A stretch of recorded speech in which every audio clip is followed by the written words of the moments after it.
Hola amigos, c'est Théo Body, votre explorateur culturel, et aujourd'hui dans cette vidéo on va parler de cinéma avec le dernier film Disney en date qui est tout simplement Avalonia.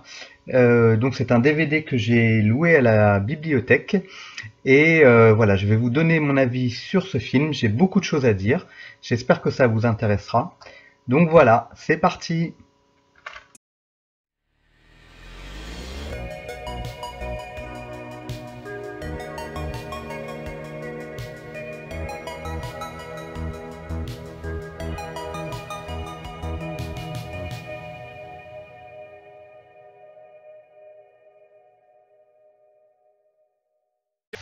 Alors, voilà, c'est parti pour la critique du film, donc Avalonia, l'étrange voyage, qui s'appelle Strange World en anglais, et donc qui est un Disney de 2022 et qui est sorti en 2023 en DVD, très très rapidement.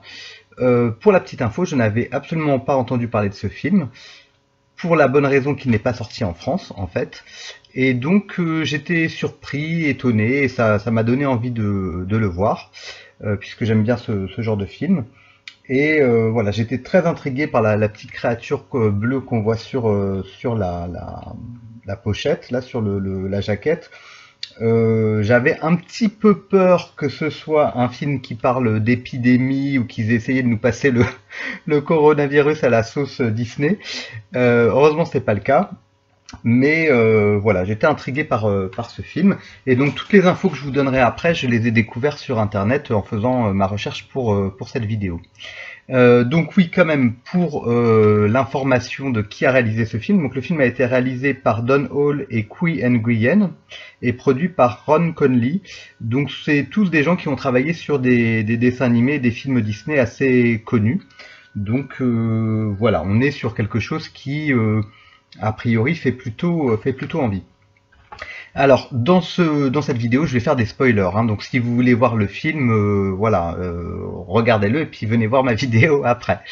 Je vais commencer, les 5 premières minutes du film sont en fait un espèce de voyage dans le temps pour nous raconter l'histoire de la famille Clade, qui est une famille d'explorateurs dans le pays imaginaire de Avalonia. Et donc on a sur les 5-10 premières minutes un résumé très rapide des explorateurs de cette famille, particulièrement du grand-père qui s'appelle, je regarde, Jagger. Et voilà, on nous résume sa vie, et puis très vite on a une sorte de fin, et on arrive ensuite à la réalité actuelle, au temps présent. Cette introduction de film, personnellement, ne m'a pas du tout convaincu, parce que j'ai trouvé ça très étrange de commencer par une sorte de microfilm résumé en 5-10 minutes. Je me suis dit où est-ce qu'ils veulent aller. Donc j'étais un peu perplexe. Et forcément, quand on fait quelque chose d'aussi court, on n'a pas le temps d'insuffler de la sympathie pour les personnages. Donc voilà, j'étais un petit peu dubitatif. Ensuite, on arrive donc dans le monde présent, donc qui n'est pas situé, ce qui est bien et pas bien à la fois. On a le sentiment que ce serait plutôt dans le futur, sauf que la première scénette a l'air de se situer dans les années 30 du XXe siècle. Donc en fait, en réalité, on serait plutôt, en toute logique, on serait plutôt à peu près dans les années 60 du XXe siècle. Mais c'est censé être en dehors du temps. Mais il y a quelque chose d'un petit peu bizarre de ce côté-là. Donc on a les personnages actuels qui sont présentés. Donc la famille du père de l'explorateur. Donc le père, comment est-ce qu'il s'appelle? Searcher. Et donc qui est marié et qui a un enfant. Et qui fait de l'agriculture futuriste, on peut dire. Donc c'est plutôt sympathique. Il y a un côté un petit peu science-fiction, puisque on est comme dans une réalité parallèle où ils auraient trouvé voilà, une forme d'agriculture et d'énergie très illimitée, très voilà. Et donc en gros on nous explique que le fils de l'explorateur a réussi à rendre prospère sa cité, en fait, grâce à sa découverte. Donc c'est plutôt sympathique, mais assez vite on retombe dans ce schéma-là où on a l'impression qu'ils veulent nous donner plein d'informations très très vite. Et j'ai très vite senti que le film allait être un Disney wokiste, parce que au départ on est sur une histoire très classique, un peu à la Indiana Jones, et puis très vite on a une volonté de faire passer une image des femmes fortes, du multiculturalisme, et très vite on comprend que le fils de l'agriculteur, du héros, est homo, et donc en l'espace de un quart d'heure, 20 minutes de film, on a toutes, disons, les thématiques actuelles des années 2020 qui sont paf, rechargées dans le film. Donc je trouve que ça fait beaucoup de choses. Le film continue sans un intérêt extraordinaire, on va dire, voilà. Et très très vite, on a un personnage qui est donc une femme, comment elle s'appelle, Callisto, donc qui est une amie du grand-père, qui est aussi une exploratrice, et qui vient signifier au père que il faut aller sauver l'origine de cette plante magique qu'ils ont trouvée, parce que c'est en danger. Donc là, on embarque dans l'aventure. Mais là encore, une fois, on a l'impression que c'est expédié en 2 temps, 3 mouvements. Ça va tellement vite que c'est pas crédible. C'est-à-dire que elle arrive, elle dit au père, bon, il faut absolument que tu interviennes avec moi pour sauver la plante magique, entre guillemets, et sauver Avalonia par la même occasion. Le père dit au départ non, et après, son fils et sa femme le regardent, genre, qu'est-ce que t'attends pour dire oui? Donc finalement, il dit oui. Mais tout ça est fait de façon très très saccadée. Et ce qui fait que, bah, je sais pas, je trouve que c'est trop, ça fait, on a l'impression qu'ils ont coupé au montage plein de scènes pour aller très vite à l'essentiel. C'est très bizarre, je trouve, comme façon de faire. Et ça fait que, encore une fois, on n'a pas le temps de s'imprégner des personnages, de s'intéresser à eux. Et ensuite, ils partent faire donc leur exploration. Et là, on est vraiment au cœur du film. Et donc, ils partent dans les montagnes pour retrouver l'origine de cette plante magique. Sauf qu'en fait, donc là, gros spoiler pour ceux qui veulent regarder le film, encore que, bon, on le comprend dès la couverture, hein, mais ils tombent dans un monde parallèle, dans un monde souterrain, un monde intraterre en fait, qui est un monde fantastique où ils vont devoir se débattre, ils vont essayer d'en sortir, et ils ne savent absolument pas où ils sont, puisque en fait ils n'avaient jamais entendu parler de ce monde souterrain, même si dès le départ on sait que la montagne cache un secret, mais personne ne pensait que c'était un monde souterrain en fait, quoi. Voilà. Donc là, on a un monde qui est extrêmement bien fait. Pour le coup, c'est vraiment un des gros points positifs du film. C'est-à-dire qu'on a un univers qui est très futuriste, très organique, très psychédélique, avec beaucoup de créatures qui sont comme mi-plantes, mi-animaux. Et pour le coup, je pense qu'ils se sont peut-être inspirés de créatures sous-marines qui existent, des arbres bizarres, des espèces de chevaux géants, mais qui ressemblent plus à des hippocampes. On a un graphisme qui est très très bien fait. Et voilà, c'est vraiment un des points qui m'a le plus plu dans ce film. Donc encore un petit spoiler, mais pour vous expliquer vraiment bien mon avis sur le film, je suis obligé d'en faire. Au départ, cette exploration devait être faite par le père Searcher et par Callista, l'exploratrice, et par une équipe de scientifiques, on va dire, mais finalement ils sont rejoints par le fils, la mère et le chien handicapé, ce qui est encore un point un peu, comment dire, un peu lourd, un peu, comment dire, en fait, ils ont un chien handicapé, mais ça n'apporte absolument rien à l'histoire, et bon, autant ne pas mettre de personnages secondaires. Le chien n'a aucun intérêt d'ailleurs dans l'histoire. Et donc on a toute la petite famille Clade qui est perdue dans ce monde parallèle. Et finalement, ils finissent par retrouver une créature étrange qui se révèle être le fameux grand-père qu'on croyait mort, mais finalement qui n'était pas mort et qui était perdu dans ce monde parallèle. Donc ça, c'est plutôt sympathique, c'est plutôt bien vu dans le sens où c'est ce qui tenait un peu en haleine, puisque depuis le début du film, on se demande si le grand-père est mort, s'il a disparu, si voilà, on sait pas. Donc ça, c'est plutôt sympa. Et le grand-père est un personnage bourru, charismatique, colérique, mais qui est rigolo à voir. Donc c'est assez sympathique de le retrouver, parce qu'il faut dire que les autres personnages sont assez fades. Donc en fait, on s'ennuyait un petit peu avec les autres personnages principaux du film. Donc voilà, et après donc ils ont un tas d'aventures dans ce monde parallèle que je vais pas vous décrire en détail, mais le grand enjeu de cette partie-là, c'est aussi les retrouvailles familiales, la compréhension familiale. Et évidemment, le grand-père va rencontrer son petit-fils, va rencontrer sa belle famille, et puis va s'interroger sur ce qu'est devenu le monde depuis qu'il est parti, même si on voit qu'il est un peu à l'ouest et que quelque part, lui, dans sa tête, tout est resté comme avant de l'autre côté, alors que pas du tout, puisqu'il s'est passé 25 ans. Toutes ces petites choses-là sont assez bien vues. On est sur des thèmes très très souvent abordés dans Disney, notamment dans le film Alerte Rouge, dont j'ai fait une vidéo aussi, qui est un film qui parle aussi de la famille, mais de façon plus intelligente à mon avis. Et puis bon, il y a énormément de films qui parlent de ça. J'ai un petit peu pensé au film Là-haut, qui est un film que j'avais beaucoup aimé, où on avait un grand-père et un petit garçon qui étaient perdus dans une grande aventure, et ils avaient un rapport petit-fils-grand-père finalement. Donc là, on est un petit peu sur ce genre de thématique-là, sauf que le problème, c'est que c'est beaucoup moins bien fait, et que c'est très lourdingue. Il y a quelques bonnes scènes entre le père et le grand-père, il y a quelques bonnes scènes entre le grand-père et le petit-fils, sauf que c'est toujours plombé par le fait de rajouter encore d'autres scènes qui viennent confirmer que soit ils se disputent et ils se comprennent pas, que soit finalement ils arrivent à se comprendre et qu'ils vont peut-être se réconcilier. C'est pas extrêmement bien mené cette chose-là, alors que fondamentalement, à mon avis, dans un film d'animation familiale, c'est un peu un des thèmes principaux, quoi. Et sans vous spoiler la fin du film, la dernière partie du film, on a une résolution à l'histoire et on a une conclusion qui est assez inattendue, donc qui est plutôt bien vue, qui est plutôt la bonne surprise du film.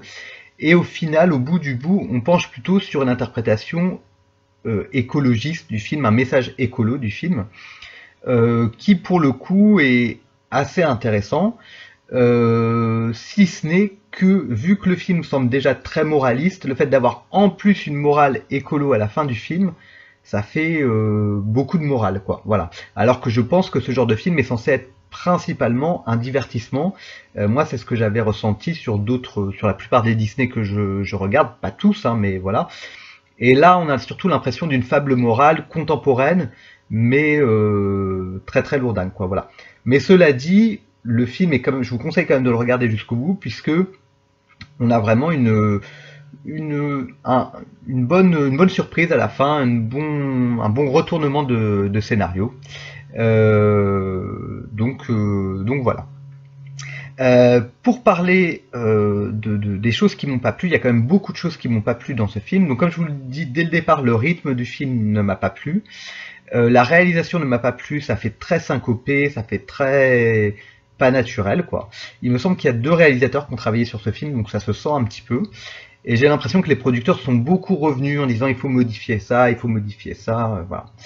Ce dont on a beaucoup parlé a posteriori, je l'ai découvert, c'est de l'homosexualité du petit-fils, donc qui est l'adolescent Ethan. Dans l'absolu, c'est pas problématique si c'est bien fait, mais là c'est très très mal fait, c'est-à-dire que le fait qu'il soit homosexuel n'apporte aucune information au film, ce n'est absolument pas inclus dans le scénario. C'est juste histoire de dire, regardez, nous Disney, on est ouvert d'esprit, donc on peut se permettre de mettre un personnage homosexuel. Sauf que si tu mets un personnage homosexuel, fais une histoire autour de ça. Mais ne te contente pas de dire juste, c'est un personnage homosexuel. Donc en fait, on a ça, mais ça ne sert littéralement à rien. Et je ne vais pas faire de grands spoilers en disant qu'il a un potentiel petit copain, et qu'on le voit dans le film, mais qu'il intervient 2 fois, et qu'il ne sert à rien, puisqu'on ne sait rien de lui, qu'on n'a pas le temps de s'attacher à lui. Et donc toute cette histoire-là ne sert à rien à part faire du wokisme pour être très clair. Et pourtant je dis ça moi en tant qu'homme homosexuel et je serais très content qu'il y ait des films d'animation qui parlent de ça et qui le fassent de façon intelligente et de façon subtile pour justement montrer à des adolescents par exemple la difficulté de découvrir son homosexualité, comment est-ce qu'on peut bien le vivre, comment est-ce qu'on peut le faire accepter à son entourage, à sa famille. Ça pourrait être un bon thème de film dans l'absolu, mais si c'est fait de façon intelligente.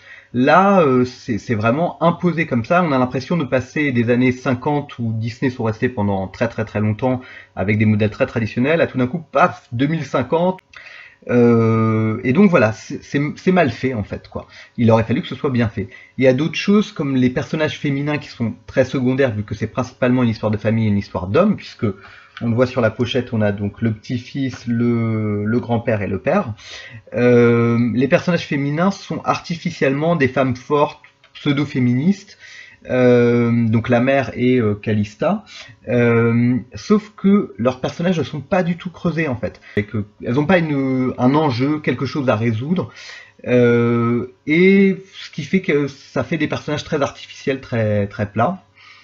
Et puis un des autres gros problèmes, c'est le personnage du père, donc qui est, donc je me souviens plus comment il s'appelle, Searcher. Normalement, c'est censé être lui, finalement, le fil conducteur de tout le film. Donc ce serait normalement le héros du film, puisqu'on le voit du début jusqu'à la fin, et que le fait qu'il ait suivi une carrière différente de celle de son père, puisque son père était explorateur et lui, il est devenu plutôt biologiste, cultivateur, agriculteur, découvreur de nouvelles choses, ça fait qu'ils sont pas sur la même longueur d'onde. Sauf que le personnage est très plat en fait. Le personnage n'est pas réussi, il est fade, il est gentillé, c'est quelqu'un qui veut bien faire, mais voilà. Et on sent que les réalisateurs s'en sont rendus compte et qu'ils ont essayé artificiellement de gonfler le personnage du grand-père et du petit-fils pour compenser. Sauf que tout le film est bancal. Le film hésite toujours entre les trois personnages. Est-ce qu'on est centré sur le grand-père? Est-ce qu'on est centré sur le père? Est-ce qu'on est centré sur le petit-fils? Au final, ils font pas de choix. Et donc, on n'a pas un héros identifiable, ce qui était le cas dans Luca, par exemple, où on avait clairement Lucas, ce qui était le cas dans la famille Madrigal, Encanto, où on avait vraiment un personnage principal entouré de toute sa famille, mais vraiment on était centré sur son histoire à elle, ce qui était le cas dans Alerte Rouge, où la petite fille Mei Ling, je crois qu'elle s'appelle, est vraiment le fil rouge de tout le film, et ça marche très très bien comme ça. Là, le fait de toujours hésiter sur qui est le personnage principal, je trouve que ça rend quelque chose d'assez ambigu, quoi. Et enfin, une dernière chose qu'on peut dire, c'est qu'il n'y a pas d'antagoniste, c'est-à-dire qu'il n'y a pas de grand méchant dans le film. Ce qui est assez rigolo, c'est qu'il y a une petite scénette où l'adolescent explique à son père et à son grand-père qu'ils jouent à un jeu où il n'y a pas de méchant et où c'est juste un jeu d'aventure où il faut créer une civilisation. Et le père et le grand-père disent ah oui c'est chiant ce jeu quoi. Bah le problème c'est qu'on a le même problème pour le film, il n'y a pas de méchant, mais ce qui fait que le film est assez chiant pour dire les choses voilà. C'est-à-dire qu'il est trop fade. Il y a pas, s'ils avaient mis un grand méchant comme c'est le cas par exemple dans le film que j'ai chroniqué Les 5 légendes, et ben tout de suite le film est beaucoup plus dynamique quoi. Voilà. Et là ils ont choisi de pas faire ça et ça fait un film assez fade. Alors ceci étant dit, on passe pas non plus un moment mauvais, hein, y a des bons moments dans le film, on ne s'ennuie pas et comme je vous dis la fin est plutôt réussie, donc c'est pas un film catastrophique. Et si on le compare à des productions de films indépendants qui ne sont pas créés aux États-Unis par Disney ou par Pixar, c'est quand même largement mieux que d'autres films d'animation qui sont un peu moyens quoi. Mais par contre pour un Disney, surtout pour un Disney classique, c'est très très décevant, c'est très bancal, c'est très... on a l'impression qu'ils s'excusent d'être ce qu'ils font, en fait, c'est-à-dire que c'est un film d'aventure sur une famille, sur une lignée d'hommes aventuriers, et en fait ils s'excusent en disant oui, on fait un film sur les hommes, mais on parle aussi de la différence, mais on parle de l'écologie, mais on parle de ceci, de cela... Mais ils font pas un choix clair, quoi. Voilà. C'est très cette espèce de soupe américaine qui est servie dans beaucoup de films récents où on veut faire plaisir à tout le monde. On veut faire plaisir aux vieux, on veut faire plaisir aux jeunes, on veut faire plaisir aux femmes, aux hommes. Et donc on a un blougi-boulga qui ressemble à pas grand-chose. Donc voilà, je dirais plutôt une déception, surtout que moi j'avais beaucoup aimé Luca et Alerte Rouge, et donc j'aurais vraiment aimé que le film soit à la hauteur de ses récentes productions, et ce n'est pas franchement le cas. Alors donc, ce que j'ai découvert ensuite sur internet, c'est que le film a été donc annoncé en 2021, il est sorti en novembre 2022, il a très vite fait un flop, et dès début 2023, il est sorti en DVD. Donc c'est voilà, c'est un des pires démarrages pour un Disney. Le film a gagné pour l'instant 73 millions de dollars, mais il en a perdu environ 150 millions. Donc c'est une opération qui n'est pas du tout rentable pour Disney. En fait, ce film Avalonia aurait pu être un bon film parce que l'idée d'un monde souterrain à explorer et d'une métaphore écologiste est vraiment une bonne idée. Et les gens qui ont travaillé sur le décor et sur l'atmosphère du monde souterrain l'ont vraiment très bien fait. Donc il y a vraiment un bon potentiel. Après, l'idée d'avoir un personnage qui est issu d'une idée d'explorateur, pourquoi pas, sauf qu'il aurait fallu lui donner du charisme, lui donner de la sympathie, des éléments, et faire des choix de réalisation, des choix artistiques bien clairs, ce qui n'a pas été fait. Alors, pour conclure, j'ai décidé de faire les choses de façon très professionnelle et très sophistiquée. Je vais mettre une note sur 10, mais je vais penser à plusieurs critères. Donc on a le scénario comme premier critère. Pour le scénario, je mettrai un 5 sur 10, dans le sens où il y a des très bonnes idées, mais il y en a trop, et c'est trop le bazar. Donc en fait ça pourrait être bien, mais c'est pas bien. Donc on est sur quelque chose qui est un peu casse-gueule, et donc je vais mettre seulement 5 sur 10.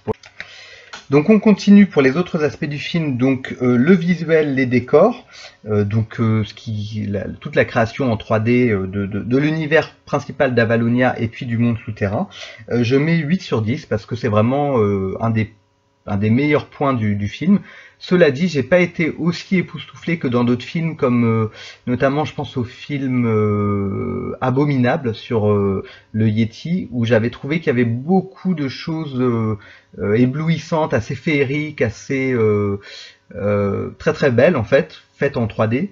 Et là, c'est très créatif, mais c'est pas non plus vraiment, ça fait pas vraiment rêver, mais c'est bien fait. Voilà. Donc 8 sur 10. Les personnages, je vais mettre 3 sur 10, c'est clairement le gros point négatif du film, c'est le bordel, il y a trop de personnages, ils sont trop fades, il n'y a aucune cohérence, aucune lisibilité. Voilà.